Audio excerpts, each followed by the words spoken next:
Bernardo against the counter left hook. Buti na lang pagkataas at dali ang kamay nito. Let's go. Round number 2. Canelo and Berlanga. Last two fighters.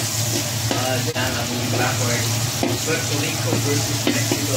Good job by Canelo. Left hook straight. And for Berlanga. 1-2. That's saying about that. Those go for Berlanga. And the referee didn't see that as well. 36 jab landing. And he was counting those jab rating jabs. And the round number 1.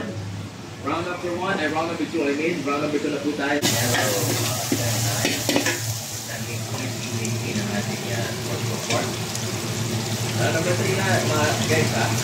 Shoutout po sa inyo lahat. Canelo Alvarez. Just moving backward. Giving too much respect by Canelo. So 10-8 Canelo. 10-8 Canelo show. And look, lalo nila nawala sa kanila you got nakto na kanila pero the story of this fight, urong lang ang urong si Prof. Canelo. Demi Moore Demi Moore ba yan? Oh yeah, that's Demi Moore. Canelo again.